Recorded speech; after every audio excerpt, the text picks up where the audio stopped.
Great.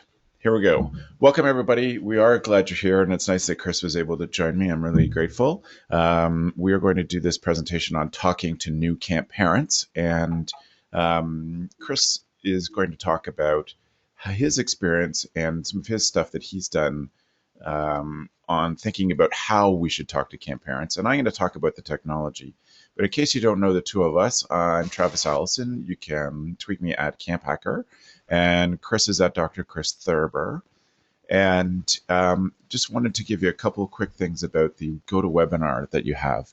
So you can see you can raise your hand if you have a question, and we will know that, and we'll stop to take some questions at a couple of different points. But also, you could type your question into this section in the box, and those questions we'll see, and we'll address those as we go at different points. So I appreciate those of you who were kind enough to put in the pin and to help me get Chris going on the show. So all the technical stuff's behind us. We're going to let you know that you can put your questions there, or also tweet out at Camp Pros, and I'll be watching that certainly while Chris is doing his thing, and I'll have it on screen while I'm doing my part of the presentation. But anyway, I'm so grateful for doing this. People have asked me why we would start this, and it comes out of a discussion from the Summer Camp Professionals group on Facebook about new ways to reach out to parents. And it's been a big part of my presentations the last year about talking to parents, that suggesting that we have this, and that we have a meeting to talk, or go to webinar to talk about the different aspects of running a new parents meeting and why we do it. And I think it's important for all of us as camp people to be able to reach out to these parents and come to them where they are, make it easy for them. But before we get into too much of how it's run, I really want to turn it back to Chris, and getting lots of tweets already. Thank you, everybody.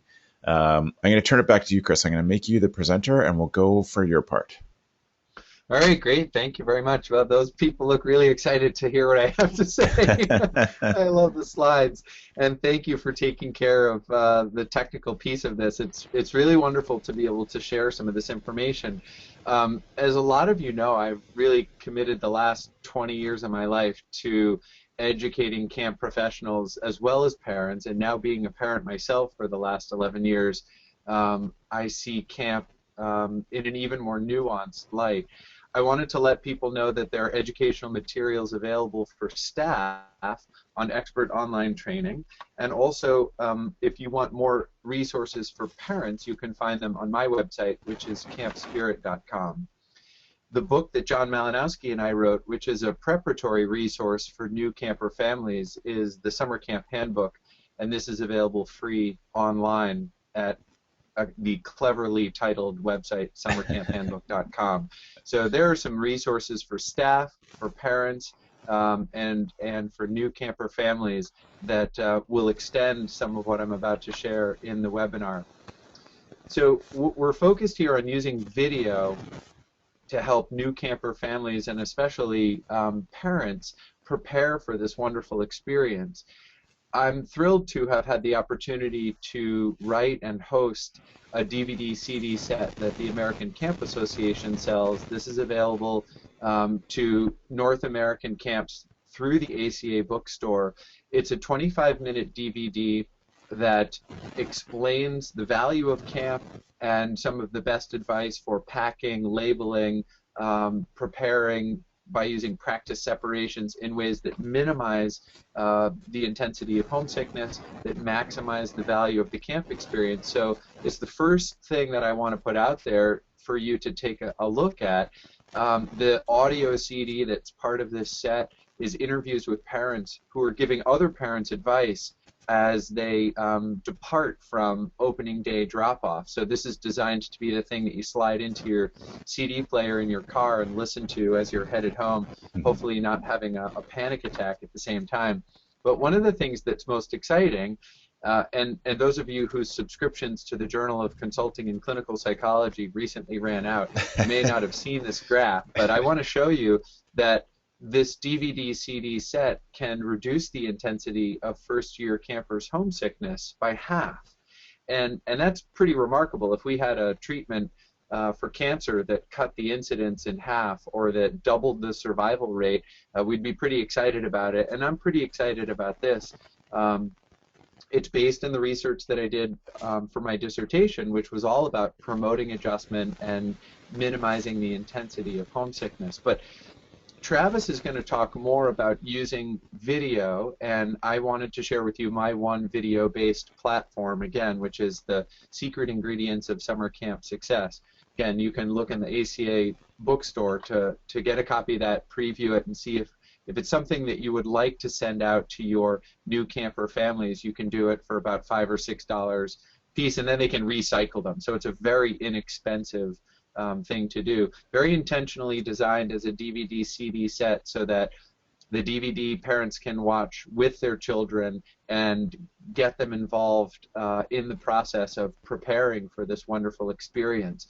I think that it's a mistake a lot of parents make, well-intentioned parents who want to create the camp experience for their kids but don't involve them in decisions about where to go, what kind of camp, how long to stay, and forget all about the preparation. So it's something I try to make abundantly clear in this DVD-CD set. We don't have it streaming online because I don't think a lot of families huddle around the laptop, but they do sit around the television. So popping in a DVD, I think, is the right medium.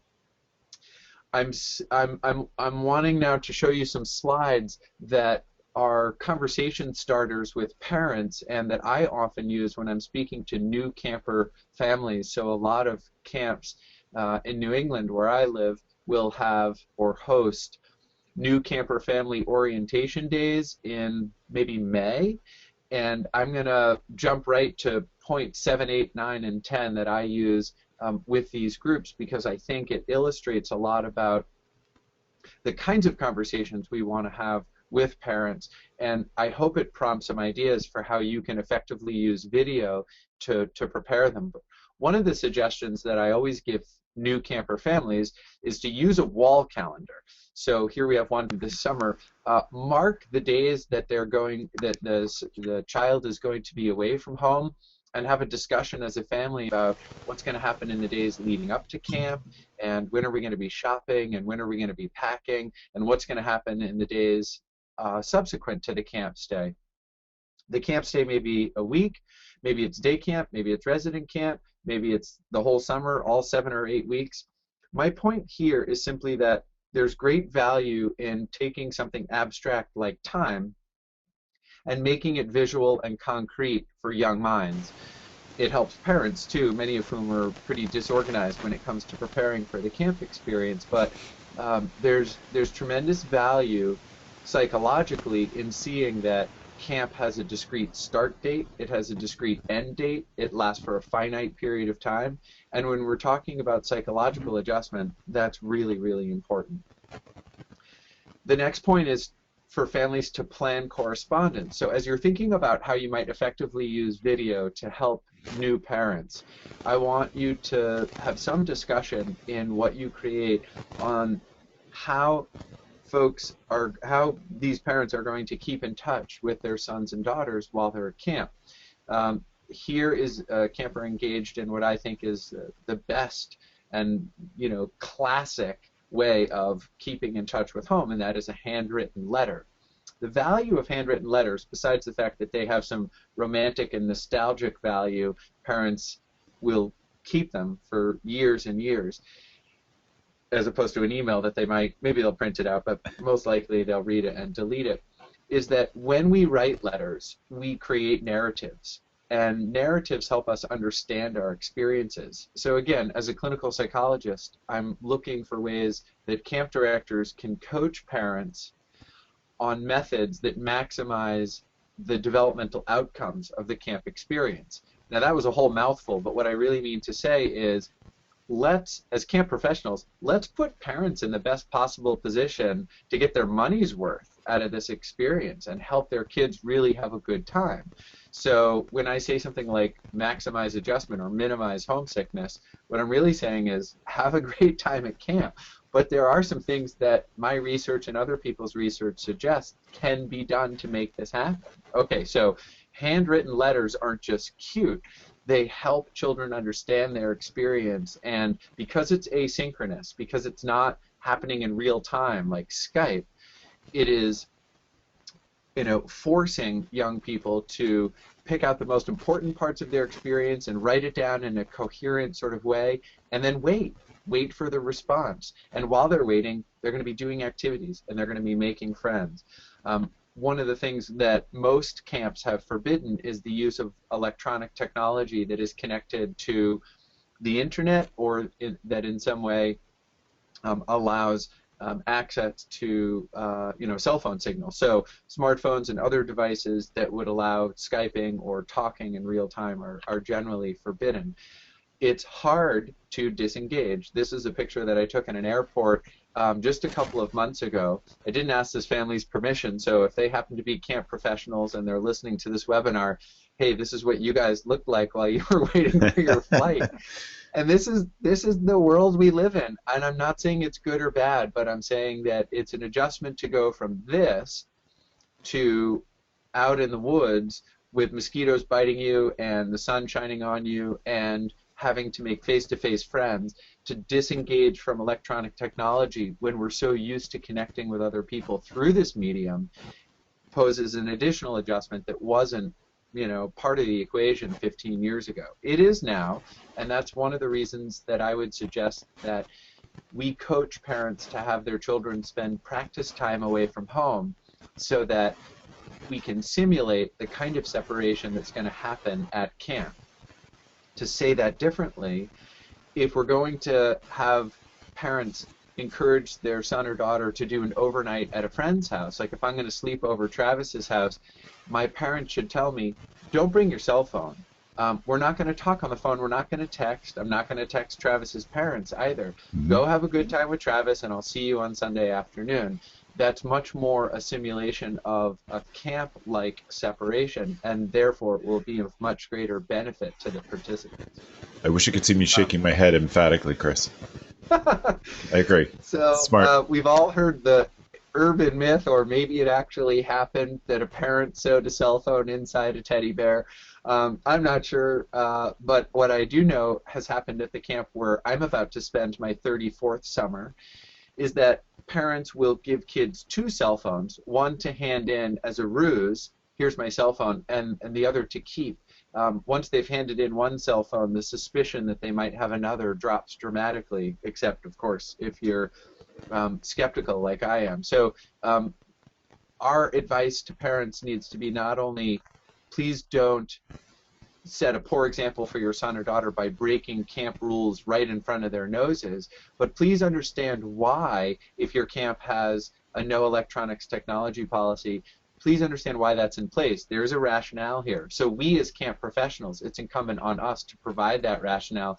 Don't just say no cell phones, say no cell phones because, and different camps have different reasons for that. Now I'm going to focus a lot, before I turn things over to Travis, on the value of coaching parents, and you're going to do this in whatever medium you would like, but video is a powerful medium to do it, on not making pickup deals. Okay, so let's talk about, and let me show you some slides from a typical opening day at a typical overnight camp. Your camp may look different. Some of you who are tuned in are directors of day camps, and you'll see the same kinds of separation issues at play. So take these slides and graft them onto your particular experience. But let me just say what we're trying to avoid here, which is the anxious dad or the anxious mom who is demanding to have you bring their son or daughter to the phone. If we can coach parents prior to opening day, I think we can avoid the scenarios depicted in these slides. Okay, so what are we trying to do here?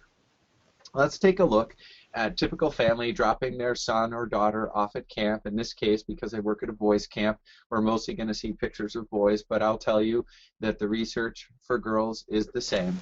All right, so here's, looks like mom dropping off son. You know, everybody's first thing, they've been in the car for who knows how long, they need to use the restroom. So that's probably going to happen next.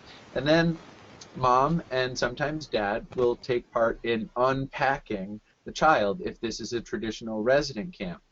The question I always ask groups of parents here is, you know, what's wrong with this picture? And they get right away that, well, this mom has great sheet tucking technique, but the person who's going to be making this bed for the next 7, 14, 28, or 60 days is this child in the gray t-shirt on the right. So the problem here, even though this is a gesture of love, is that we're not promoting good adjustment. We're actually extending the dependence, okay? And mom doesn't just put the sheet on, she's putting down the, sleeping bag as well, and Brian is standing by supervising, which again, this is not the role that he's going to play for the next few weeks. So I am encouraging you to encourage your new families to let the kids unpack themselves and take some ownership over the experience. Dads, of course, are equally guilty of unpacking every scrap of clothing and equipment. This mom is even making sure that her son has stamps. I will point out that my recommendation is to have not just new camper families, but all parents pack pre-stamped, pre-addressed envelopes. This mom is holding $10 worth of stamps in her thumb and in her hand, but with the humidity, they're all going to get stuck together if they're lick and stick. I just think pre-stamped, pre-addressed envelopes in a zipped freezer bag is the way to go. Chris, All right. So far, yes. there was a question that came up about stamps before we move on. Oh, good. Let's hear Talking through this day of how to set the kids up on the day, the drop off day. But there was a question from Russ who asked, I think it's a good follow up to pre-stamped, pre-addressed envelopes. Do you encourage parents to leave letters with the camp for the campers for each day of the stay? Not for each day of the stay, but I recommend for the first day. I think that's great because opening day, it might be a Wednesday, it might be a Saturday, maybe mail doesn't arrive on Sunday. If that's the case, I think getting 1 or 2 letters right away is fine, but I think that parents don't need to write any more than 1 or 2 ahead of time, because what they want to do is generate some correspondence. And of course, from the camp's point of view, I love the camps that require kids to hand in a letter or a postcard as the meal ticket on the first breakfast or something like that. So you want to give kids a little time to settle in and have an experience to write about. But I think it's wonderful if they can, if every family is getting some correspondence, and that gets the momentum going. So I would say first day, sure, you can when you drop your son or daughter off, you can have parents give a pre-written letter so that child can get some mail the second day of camp. But then let's have it happen, more naturally. And parents also want to know, so what's a okay frequency of writing? In my 30-plus years of experience working in residential camps, I would say twice a week. I think that's great. I don't think you need to write every day. Every other day, maybe, but a couple times a week I think is fine. And as most parents will tell you, they'll get very little correspondence unless they remember to pack pre-stamped, pre-addressed envelopes. So back here to opening day, I think this is about where things should be wrapping up. Dad is going to take a picture of mom and son. This is great. We'll get a nearby friend to take a picture of mom and dad together with son. And this is all going really well. Here's where, as camp professionals, we need to have coached parents. They need to know, okay, this is the point at which you can say goodbye to your son. And please don't ask the question, are you ready for us to leave, or do you want us to leave? Because that's an impossible question to answer and feel good about. If you tell your parents to leave, you're rejecting them. If you say no, then they're hanging around being like dorky parents, which this mom is kind of doing. And what's fascinating about this slide is you see her son's gaze is not at her. She's not even looking at him. So this is an anxious moment where she might be asking this impossible question, do you want me to go now? She should just give him a hug and a kiss and leave, because that's the intention. And if they've planned correspondence, then they can both be fairly confident that something fun is about to happen. What we don't want her to ask is, or say, have a great time at camp, I don't know what I'll do without you. Let's not give this child something to worry about, or have a great time at camp, I hope I remember to feed your dog, right? Even worse. The definition of homesickness is preoccupation with thoughts of home and harm befalling your caregivers and so forth. So if parents inadvertently give their kids something to be preoccupied about, that's problematic. This boy is asking, what if I feel homesick? Totally normal question. The developmentally appropriate response is, you know, there will be some things that you miss about home, but you're going to do great. Camp is going to be a blast. And if you have any questions or need to talk to somebody, that's why your cabin leader or counselor is there. Sadly, some parents say, if you feel homesick, I'll come and get you. And here again, you're going to use video as the medium. I want you to coach parents never to say this, because it leaves you with two equally difficult options. Option one is that parents fulfill their promise when kids feel this normal feeling, and therefore come up and get them early, rob them of this full, powerful developmental experience. Option two is to say, well, I know I said I would come and get you, but I'm actually not going to come and get you, in which case you erode trust. So the pickup deal is problematic no matter how you slice it. And parents, if there is one thing that you get out of my piece of the webinar, it's to please coach parents to not make pickup deals, but to be uniformly positive and encouraging when their children ask this question. Where is this boy looking? You know, if you want to take a look at the previous slide, well, I turn my camera and you can see these kids are playing. They're throwing a red playground ball up on the roof. Eventually, this boy gets so discouraged that he just sits down. Mom is lingering too long. The other kids are still playing. Finally, she gives him a hug. That's great. Different families have different traditions of affection and touch. Some families have a little discussion before everybody says goodbye. Here's a nice family hug with the sisters. That's wonderful. Visit a little bit with baby brother. Little visiting time is great, but parents generally stick around too long. You see these kids, if you look at their body language, it's pretty clear that they want their parents to be going. There's some distance. They're kind of tilting off balance. The parents, you know, look like they need something to do, and that something is get in the car. Maybe a little camp tour is appropriate, but we want to coach parents to, you know, say goodbye in whatever way they see fit. You know, this mom gives the classic double shoulder grab, peck on the cheek. The dad gives the classic tackle. Sometimes kids will give their parents the Heisman, which is also a good sign that they're ready for the camp experience. They're going to give an eye roll, which you're not even going to see if you're a parent, but that's just part of the equation. And the last point that I want to make before I turn things over to Travis is parents need to be coached to enjoy this experience as well. They are going to get a well-deserved break from full-time parenthood. So again, I think that without our permission, without the permission of camp professionals, parents will obsess about what they should be doing while their son or daughter is at camp. I think we need to say to them, have a great time, go do something. You know, you should plan your time as well. Maybe that's work, maybe that's vacation, who knows what. But overall message here is, I think that camp, as we all know, is a very powerful vehicle for positive youth development, and you can get more out of it when you coach parents to prepare for the separation, to separate in a timely and affectionate manner at camp, and then while their son or daughter is at camp, to have some handwritten correspondence and enjoy that well-deserved break from full-time parenthood. Even if there's a younger sibling who's still at home, it changes the family dynamic in a way that is really fun and enjoyable for folks. So I'll stop there and let Travis talk about his piece, which is more of the technological piece, and certainly both of us available for questions as we move through this hour.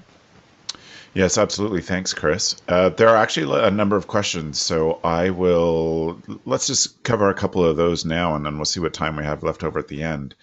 So one question from Jared, who has been on lots of webinars. Hi, Jared. It's great to have you.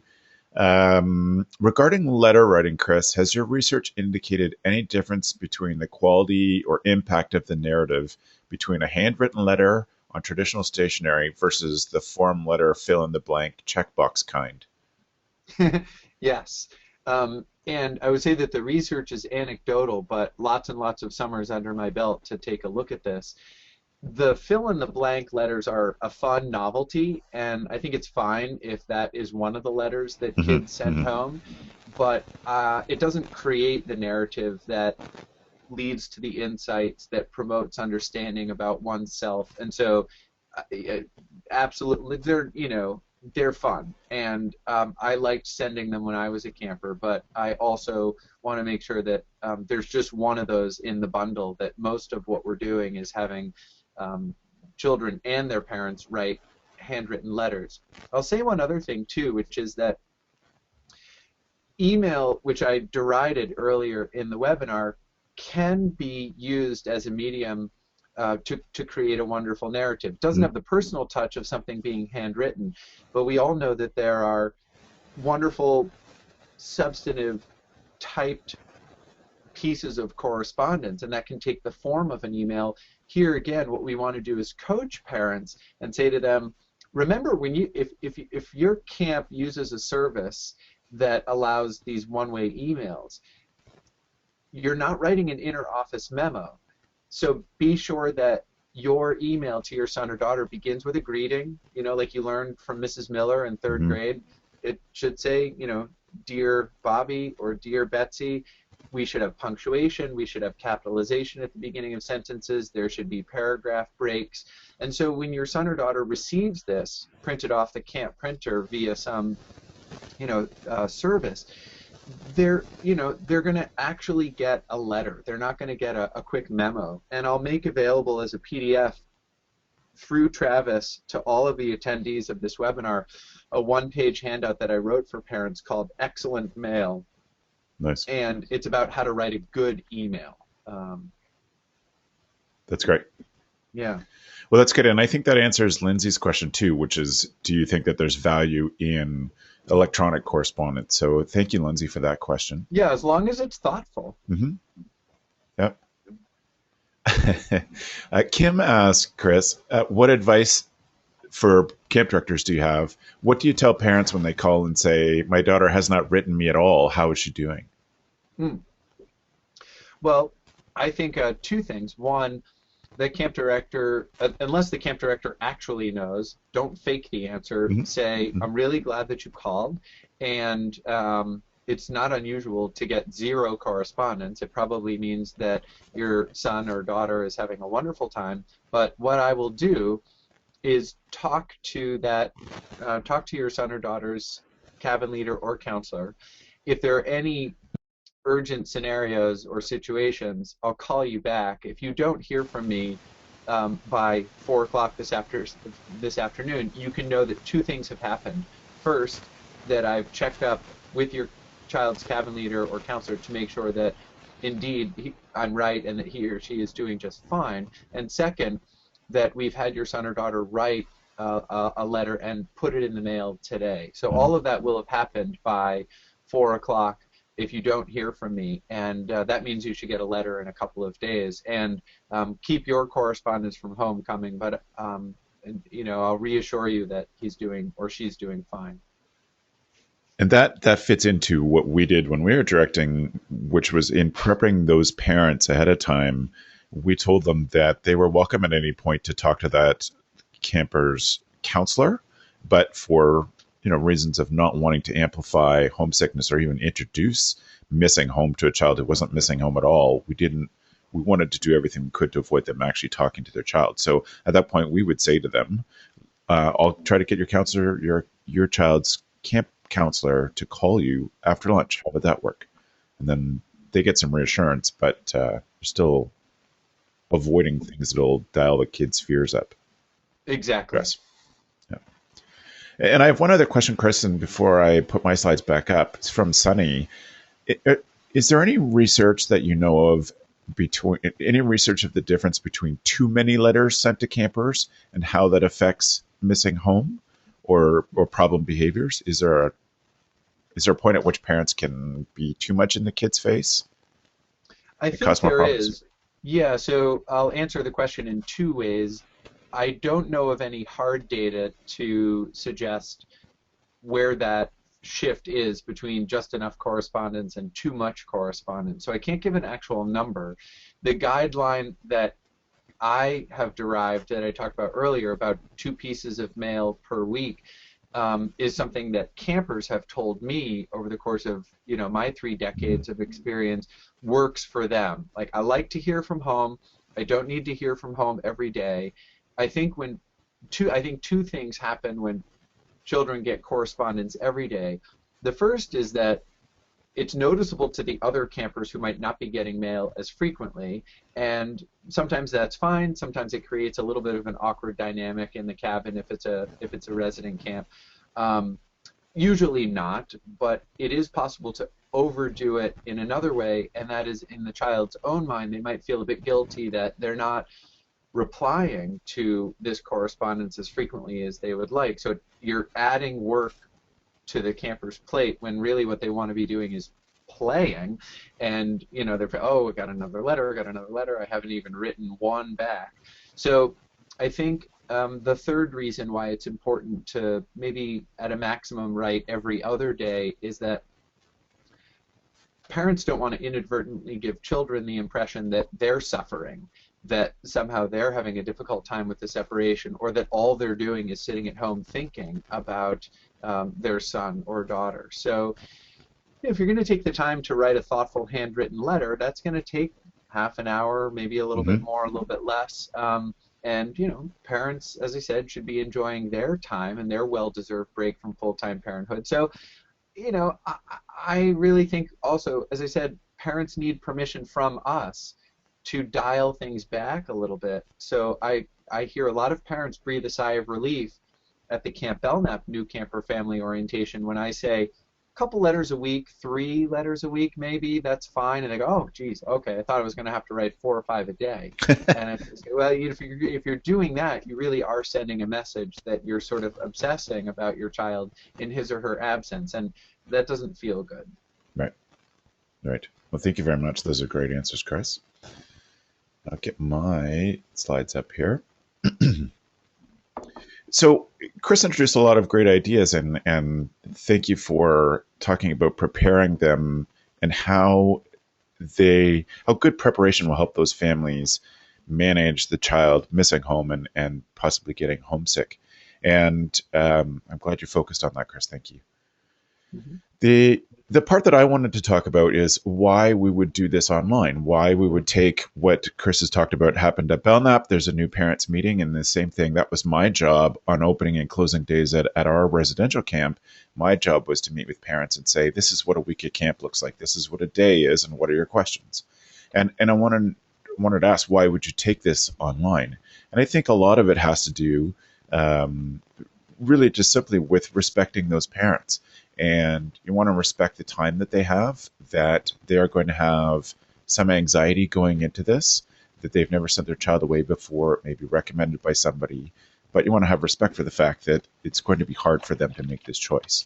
And if we can go to them ahead of time, make sure they're nice and reassured before drop-off day or before the first day at camp, when they come to day camp on the first day, we've done all this ahead of time. I think it shows a lot of respect to them. And in that respect, we can put on a new parents meeting online, do something like we're doing, and I'll show you the technology behind that in a minute, in the evening. So it fits their needs. It's not during the day. It's when the family's quiet and they can maybe all gather around.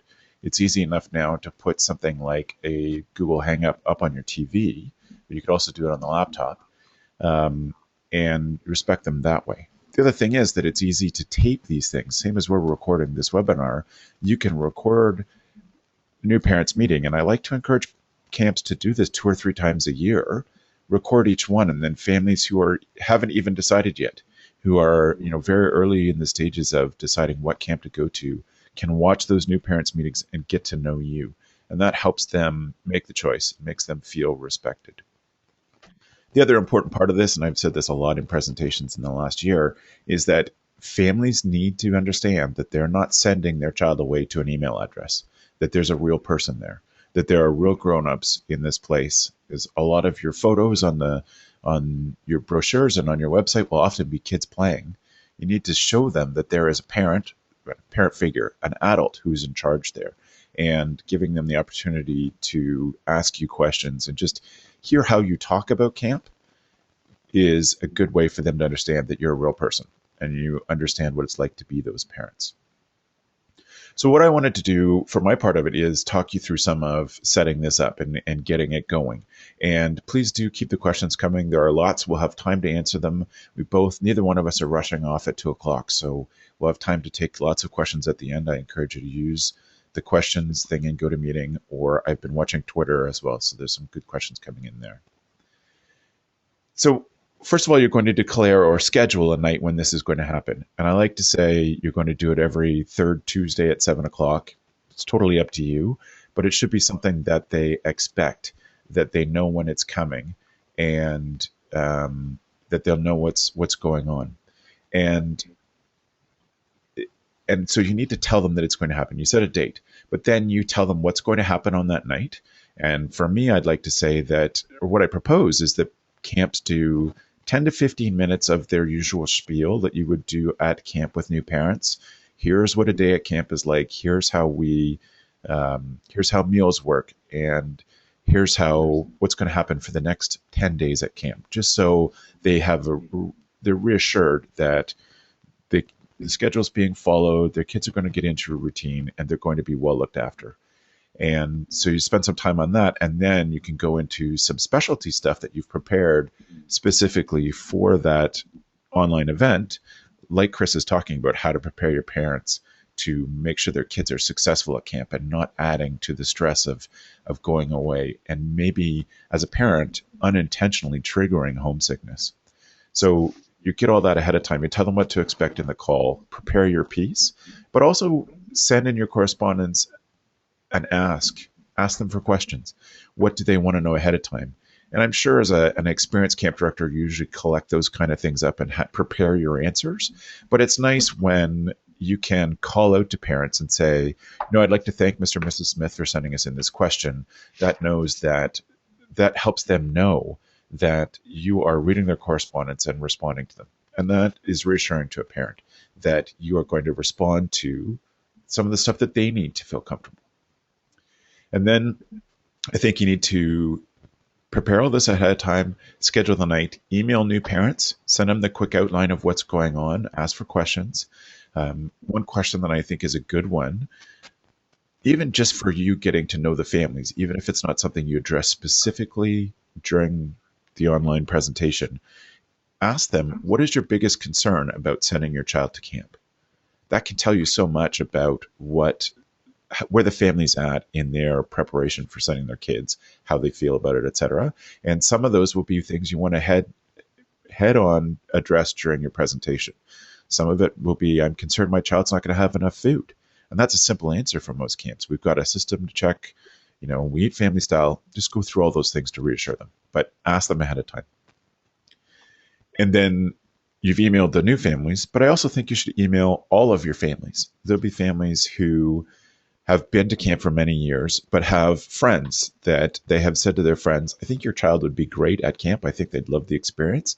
They can then send on the link to the presentation to those new families or potential families. So you give them a chance to spread the word to their friends and families as well.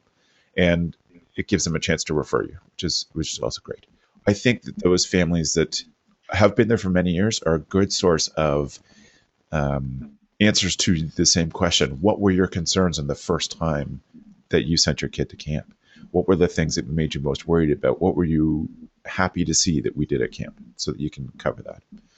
And then, and then do a regular marketing campaign about this. Post it to your Facebook page 5 or 6 times, starting as much as a month out, a week out, 48 hours out, and then an hour beforehand. Do the same on Twitter, but if your camp uses Twitter and people are used to getting correspondence from you there, then do it there too. But do it 5 or 6 times, staggered different times than Facebook, just so that you can get it out to as many people, expose as many people to it as possible. I would also think if you're going to use Twitter, that I would encourage you to look at some of the hashtags that people use, so that with this new parents meeting, you're exposing your camp's philosophy to more families than just those new families. So if you use the # Pound Summer Camp, you may see that there are lots of parents asking questions on there that you can get this meeting in front of them and get exposed to some of them so that they can see how you run camp and how you feel about these kind of things. The other one that is great and goes on regularly is every other Thursday night. There's one called Camp Chat, which is pound Camp Chat, all one word. And there are some good stuff for parents that happen on that night. Parents are asking lots of questions. So I would encourage you to get in touch with the Camp Chat organizers, which is Catalina Island Camps in LA, and another woman who's a mommy blogger who organizes that, and see if you could attach on to that hashtag that's going out. The final piece of correspondence, I think, is an email at 5 o'clock the night, if you're doing it at 7 o'clock, that says, 7 o'clock tonight, join us, and here's the link. Keep sending them the link so that they are sure to join you. The question that some people ask me is, should we ask parents to pre-register? And my answer to that, I think, is no. Because if you don't have anyone show up, you can at least do your 10 or 15 minute piece, record it, and then put that to your YouTube. It's still a valuable resource, but you've corresponded with it and marketed it enough that I think people will show up. Asking for pre-registration is a barrier to entry. It's one extra step for busy parents, and they may not take that step. And so this whole thing revolves around making sure that parents understand what they're going to get from their camp experience.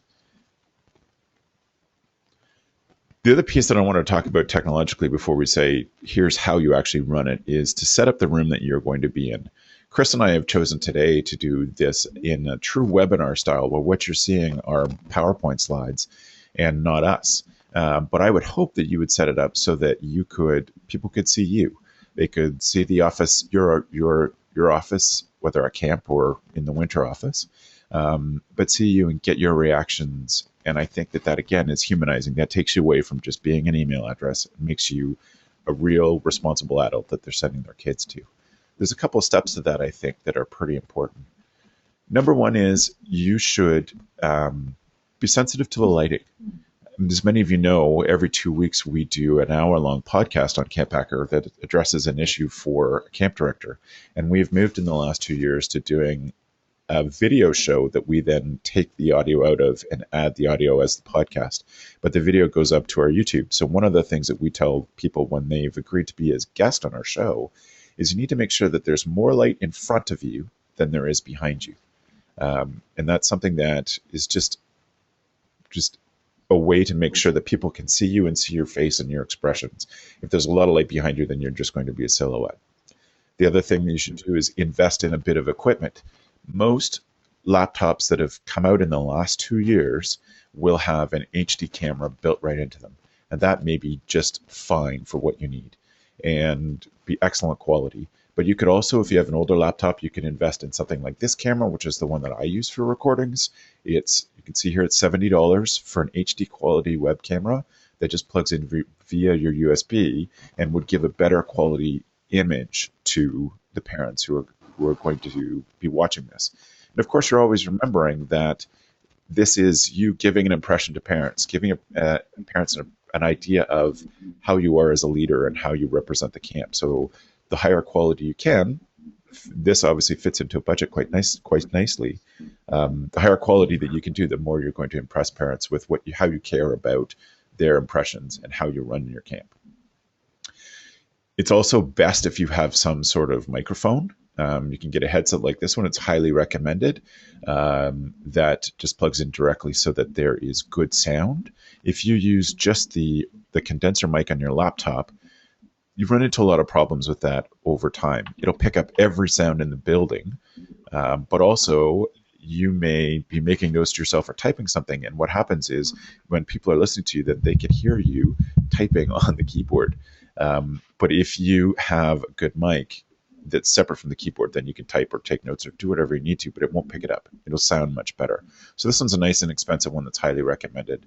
What I use is a Blue Yeti microphone, and mine's on a real microphone stand here in the office, but I also use the stand that comes with it and put it right in front of me between myself and the computer.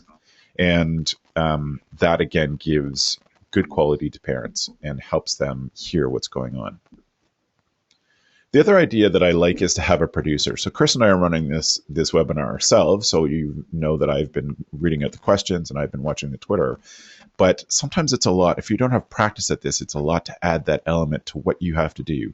You have to be on, you have to be public, you have to be your true camp director self. And it might be nice to have, and I highly recommend actually, you have a producer. And that person's role is to sit beside you or sit behind the camera and watch the hashtag that's whatever your hashtag you've set up. They are watching the questions that go below the video if you're doing it on YouTube, and they're able to pass you notes or have a chat window open with you that they can ask you some questions or jump in. And that relieves a lot of stress for you if you're doing it for the first time. That producer role is super simple. They can have their phone open, people can text stuff into them, but you are really just focused on looking at the camera, talking to parents, and answering what comes in. You can see, I did this at the beginning with GoToWebinar, there's places for them to ask questions. So the producer watches all of those things along the way. And what I've done today is I've set up a stream in an app called Hootsuite to watch the Camp Pros stream. So that I'm watching the hashtag. That's how I was able to favorite some of your tweets that have gone out today and to line up some of them for us to ask, for those questions for us to answer at the end of the show.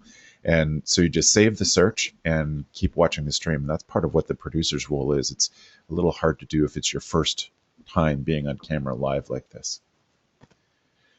So there are a number of ways that you can do this, and they range, most of which have a free option. And I'm a big fan of the free option. And as many of you know, I came out of the nonprofit camp world, and we're doing everything we could to save money. I do think that you need to be sensitive to the fact that you're giving an impression of your camp by what goes on. And so you may choose to spend on the technology to do it. You could use something like Livestream and set it up there. That's quite common. People will be used to it. And then you can send out the link to the live stream that's going on.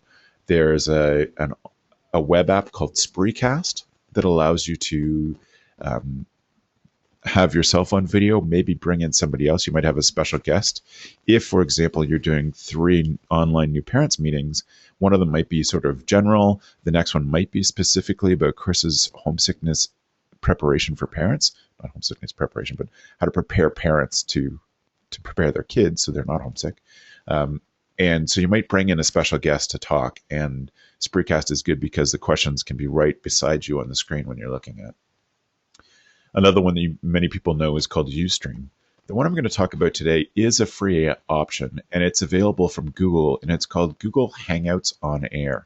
And Hangouts on Air is nice because it will automatically record to your YouTube channel if you have it set up properly, and pardon me, and is just nice and easy to set up and to run. So if you want to get to Hangouts on there, I'll walk you through the actual step-by-step of that. The other ones, you can do the research on your own. But this one was see. So if you are logged into a Google account, you may just have a Gmail account, or like a Camp Hacker, you may have a Google Apps account, in which case you see both those different kinds of accounts. You see where the arrow is pointing to. That's where the other features in Google Apps are, or Gmail are, and that takes you to open up Google+.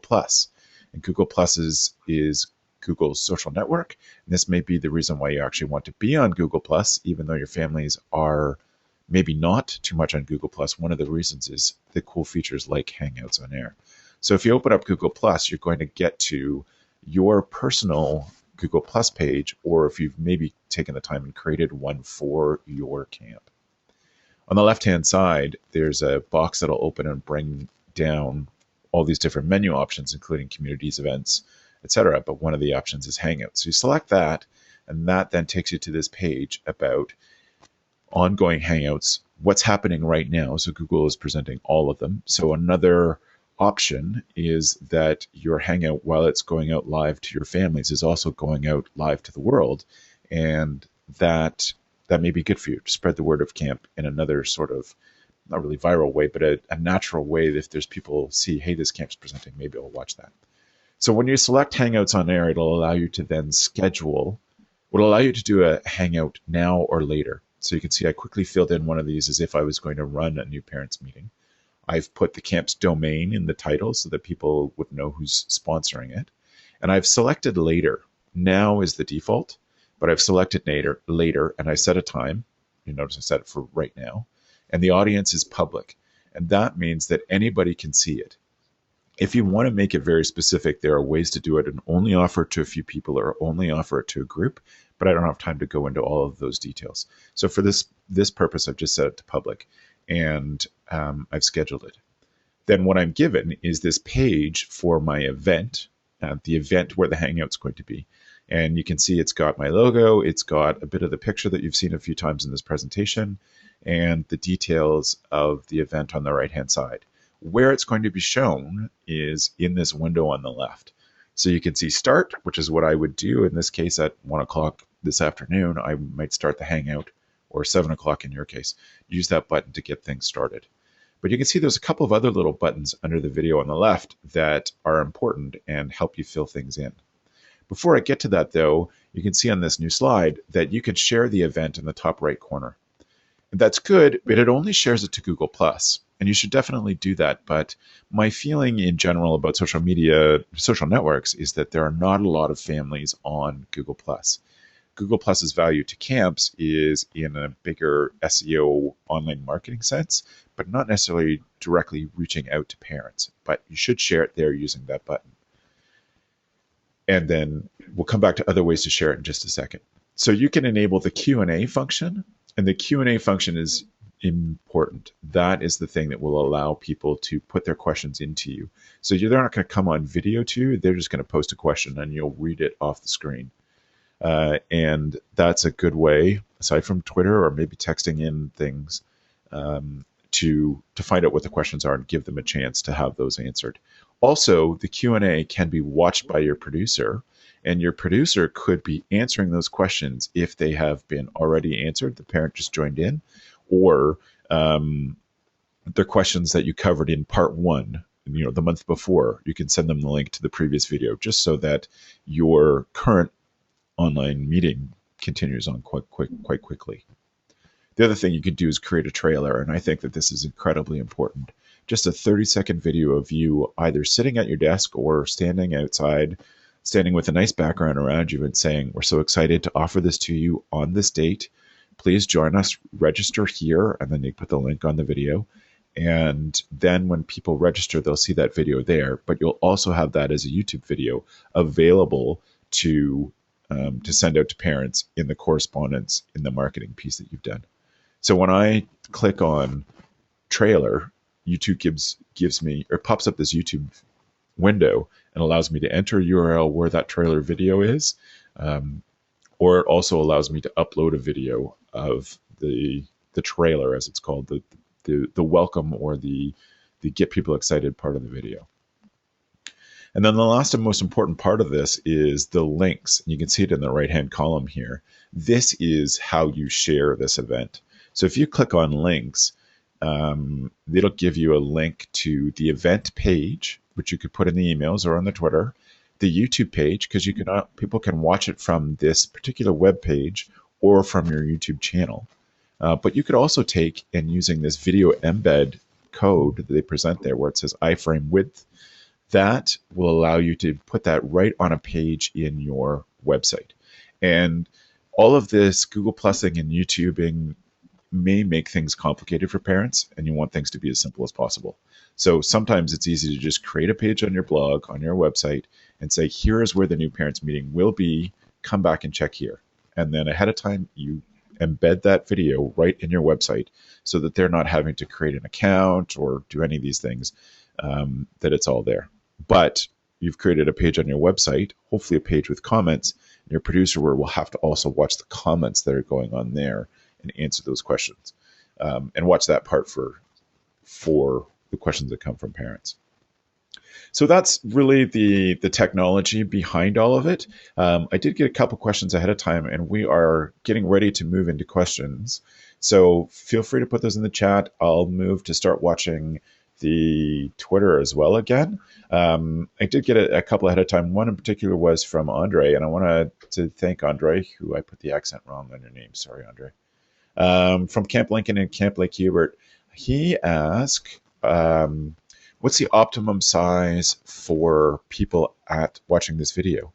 Um, I think the answer is if you have, for talking heads, you want to keep it fairly small, 3 or 4. You may have some parents that you have arranged ahead of time and help them set up the technology to, be an actual part of the video and asking their questions live. That gets complicated. If you do it this way that I've described, where your producer's feeding you questions and you're just looking into the camera and answering them, then there is no optimum size. It could be as big as possible. You just maximize. The producer feeds you the right questions, picks the ones that are the most value. And what's the agenda? I think we've covered that, Andre. The agenda is set based on you either cover the same thing every time, or you build and you say, this is the very introductory one. In another month, we're going to deal with how to prepare your child so that they don't get homesick. And the month after, we're going to deal with this other issue that we've learned. So you set that based on whatever your community wants, and then whatever their needs are. So the agenda can change depending on that. While I look at the questions, Chris, is there any thoughts that you've had since I took over the talking?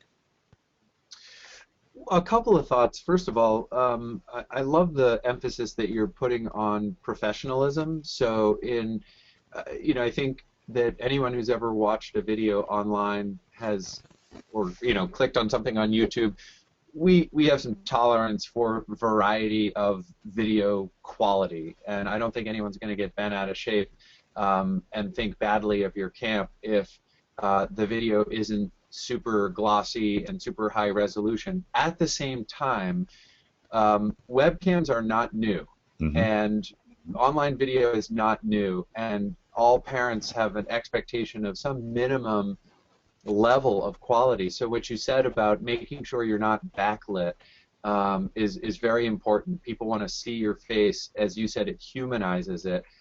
You want to do a dry run with everything in place and broadcast only to a couple of your trusted friends, not publicized and not made public, so that you're familiar with the technology and it's going to start and end smoothly, and you understand what you need to do to operate the controls, or where you need to be sitting in your office and experiment with different looks and what tacked up on the wall behind you and that sort of thing. So the overarching theme of professionalism, I think, is essential.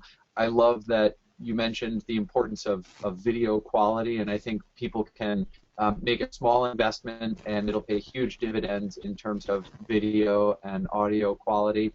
I also liked what you said about humanizing the process, because I've been to a lot of camp websites where I can't even find out who the directors are. Yeah. And Yep. they've got a contact us page, but if I'm dropping my son or daughter off, and I'm not making up a story here, my own 2 boys who are 9 and 11 go to the camp where I work, but near the end of August, my older son goes to violin camp. Leave the name of the camp out, but I couldn't figure out who the responsible adults were. There were no pictures, there were no names, and what you said about be more than an email address can't be overstated.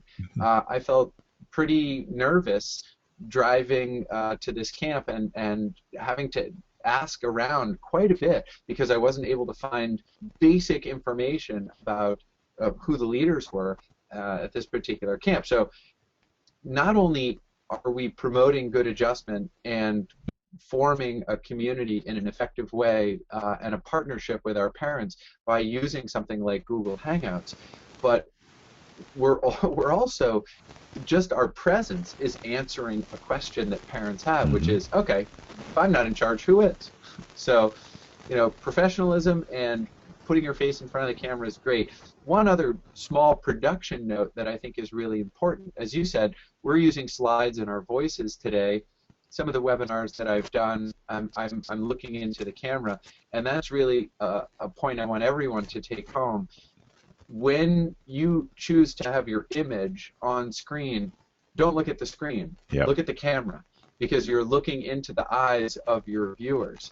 Glance down at the screen if you need to, or if you're doing a split screen that is a combination of live video from your webcam and slides, everyone's going to understand, just as you would in a face-to-face conversation, that occasionally you look down at your notes or you look at what you're doing, but spend the bulk of your time looking directly into the lens of the camera, so you don't have this awkward sort of three-quarters view of the person's head while they focus on their screen, not you. But that's so true. I've seen that happen in the videos that we produce too. That as people get more comfortable, and sometimes it's a comfort thing, but you realize that you should be looking directly into Yeah. the camera. In a chat conversation, a video chat conversation, you're tempted to watch what the other person is doing, but you develop the skill Sure. over time to be able to see out of the corner of of your eye what slide your presentation's on, or who's, the gestures of whoever's talking to you if they're also on video, while you keep your eye on the camera. Yes. Yeah, and we're following up on following up on following up. But the other thing about not being an email, Chris, is that I bring up that point because so many times I see emails from camps where the email address, the only one that's public, is info at or director at. And again, that's Yes. so impersonal. That's so reassuring to parents to think that this could be just disappearing into a black box of who knows what, because they have no idea. Yeah, the camps that do it best on their websites, if we're going to use that as an example, are the Mm-hmm. ones that have on their About Us page photos of the directors with a brief bio, and many of those best websites also populate that page with photos and brief bios of their senior staff, and Yeah. then when the staff, frontline counselors and cabin leaders begin to complete their contracts, also photos of them. And you don't know, for example, as a parent, which of these young men or women, college-age students perhaps, are going to be my son or daughter's counselors or cabin leaders, but you start to create a very professional image of the camp when, as a parent, you're reading bios of, people are doing interesting things. They're traveling or they're going to school. I'm reading as your, bio of the camp director, how much experience you have, where you went to college, that sort of Mm-hmm. thing. So you might get, a company to create your website, but they don't necessarily have the personalized view of the industry that Travis, you and I are Yep. communicating today. Mm-hmm. And really, you need to make sure that your website has that, and if it doesn't, add it. And you need to make sure that when you're doing these support and orientation videos for parents, and I love that you mentioned that we're not just doing this for new parents, it's also returning parents, trying to create this wonderful online community, reducing families' level of anxiety, increasing their level of comfort, and once again, as you said, putting yourself out there, saying, I'm the professional face of this organization. It's so wonderful. It's such a wonderful comfort to parents. And, most of the logistic questions about what size bed sheet should I pack or how many bathing suits, almost all camps have that answered online, but more camps need to add this personalized piece so that they can reassure the moms and dads out there that their kids are going to be well cared for. Mm-hmm. Mm-hmm. So I'm going to go to some of the questions that have come up. I want to thank Ted Webb for his tweet.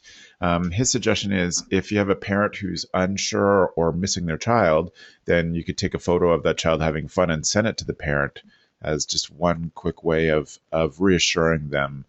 I think that follows up to what the question from before, parents calling and saying, I haven't heard from my kid in 10 days. Are they still around? Give them some. That's one. Ted's idea is a good idea for some parents to get that photo of the kid having fun. So Matt's question was, do parents need to have a Google Plus account to view the Hangouts or interact with the Q&A of the Hangouts live? I specifically talked about Google Plus Hangouts on air, and the answer is yes. So that's why, Matt, I had said you should provide as many options as possible for those parents to correspond with you on chat, on Twitter, by posting the video on your website and allowing them to put it in the comments, and then you watching the comments. I hate putting a technological barrier in front of this for parents, and them simply sitting and watching you and not interacting with you. This way, there's very little barrier. They just follow, they go to the link, and they start watching at the right time. But for interactions, then you get into more tricky bits. And I hope I've given you enough options to reduce the tricky bits as much as possible for that. So Travis, I have a question just to clarify that. If a parent wants to watch the broadcast, they don't need a Google Plus account, but if they want to pose a question, they do. Is that correct? If they want to use that Q&A button, Chris, that I highlighted in the slide there, then yes, they need to be signed into Google. Okay. So that's why you provide as many options as possible. Right. Good. Yeah. Chris wanted the recap the top 3 recommended options to host webinars and family meetings.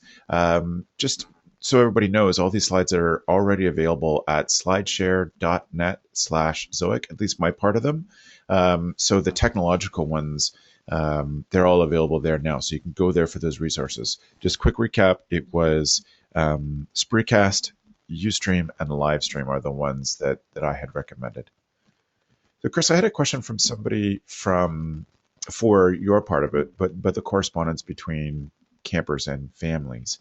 And Ashley wondered, how can we encourage good correspondence, not just, I hate it, I want to go home, when kids are only at camp for a week or two? Well, 2 things. I will send you the PDF of the handout to coach parents on how to write good emails themselves, and you can make that available to participants. Ashley's question is about teaching children how to write good letters, and some of them will have done this in school just as an exercise, others not. But I think one of the things that we all can teach our staff is to coach kids on, what is a decent letter, not just in terms of form, and I don't want to get too pedantic with grammar and things like that, but to let kids know that what their parents crave the most is a narrative of events. What are you up to? So, yes, I want you to share how you feel, what have been some of the best things, what have been some of the things that you've disliked, but tell them a little bit the highlights. So I often will tell kids, imagine that you're a news reporter on CNN or C-SPAN or the BBC or something like that, and you're doing a report on your own life at camp. But you've only got a couple of minutes, so what are the most important things that have happened? Because your parents are really craving those events. You're going to describe something that's going to make a mental picture in their minds. And that's pretty much all the coaching that kids need, except maybe length. So implicit in Ashley's question is, just saying, I love it here, I hate it here, and the one-liner isn't filling in enough details for parents really, and that doesn't qualify as a letter. That's a remark on a piece of paper. So I want really for kids to say. I mean, I give my own kids standard, paper from the printer, 8.5 by 11 sheets of paper, and I say, a letter is regular, your regular handwriting, filling up half of this side. Right. Tell me what's going on, and they do it. I mean, I think they get into it, and they understand that I really am wanting to know what their experience is like, and I write them good letters back too. Tell you one other thing that kids love is getting clippings. So when you send your son or daughter a letter at camp, clip out their favorite comic from the paper, clip out box scores if they're a sports fan and they want to follow a particular team, clip out some article that you think they might like to read from a magazine that they're interested in, something like that. It adds substance to the letter. You can refer to what it is that you've included in the envelope in your letter, and they have one more thing to read. And then encourage them to do the same thing. If they did a painting in arts and crafts, is there a way that they can send that to you, or something small? here's some pine needles from our nature walk, whatever it is. But an envelope can hold a lot of stuff, and it doesn't have to just be a letter. Right on. So some people have said that they need to get going. And so if we're are going to stay around and answer questions for another 15 minutes, or we have 15 minutes each of us to answer some more questions. But I just wanted to wrap up in case people need to get going. So we do thank you. You can see the slides of the technology part of it by going to slideshare.net/Zoic. Chris, I want to thank you so much for being a part of this. It's been fantastic. Oh, it's been a pleasure, and I'm hoping that people do go to slideshare.net/Zoic so that they can review some of your recommendations and practice doing some of this. Yes. So that they can, the timing is just perfect. So practice this and then invite your parents to participate in a couple of online events. They're going to start to feel really connected to your camp community. Yep. Yeah. And I encourage all of those of you who are listening and watching the video afterwards, please go check out Chris's stuff at campspirit.com. There's some great articles and ideas there, and also expertonlinetraining.com. The last thing I was going to say, for those of you who have made it through to the end, on average, there's 100 days left until camp starts. And I'm seeing that up on lots of camp websites and Twitter feeds. And I have a special offer just for the next, until Monday. People that have watched this video, so sorry for those of you who are watching the recording. If you are looking for an idea of how to change your marketing, many of you know that camp marketing is the thing that I do, is my day job. If you're looking for some help with that, I wanted to offer, for those of you who are kind enough to spend time on a Friday afternoon and listen to Chris and I talk about this issue, this code. So if you go to zoic.ca/CH playbook, and you have to pay attention to the capital letters in there, you can get $150 off this playbook, which is a report that I write about the current state of all of your online marketing. And it includes 2 hours of consultation. So if you're looking to fill more bunks for the summer or get more kids to your day camp, then this is a solid way to get that started and get that rolling and make a difference before the 100 days are up and kids start arriving. So I thank all of you who are watching and have to take off. It's been great. Thanks again to Chris Thurber for being a part of this with me. We'll go back now and answer some questions, but thanks, Chris. So you were mentioning, Chris, about preparing kids and telling them what to write and helping them understand sort of what's polite about writing a letter and what's involved and what they should be thinking about.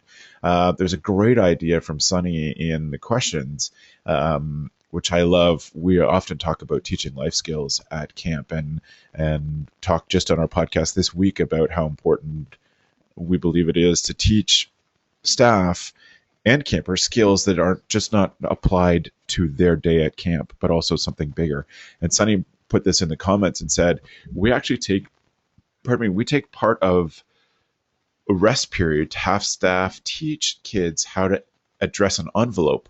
So that encourages more independence, gives them a bit of a skill. And she says and it's quite true that it's a lost art. And we have to teach some of our staff how to address an envelope because it's something that certainly those kids most of them will never have done, and many of the staff will have never done as well. So that's a great idea, Sunny, to give them a bit of a life lesson and help encourage them, because they certainly will feel a sense of accomplishment in writing a letter and sending it home to their parents. Yeah, one of the things that we've done for a long time at Belknap is take envelopes, just a standard number 10 envelope, and in the upper right-hand corner we write paste stamp here. In the upper left, we write the return address goes here, and then we write, Camp Belknap, Wolfboro, New Hampshire, 03894-1546. So they know what the return address is, and then, destination goes in the middle.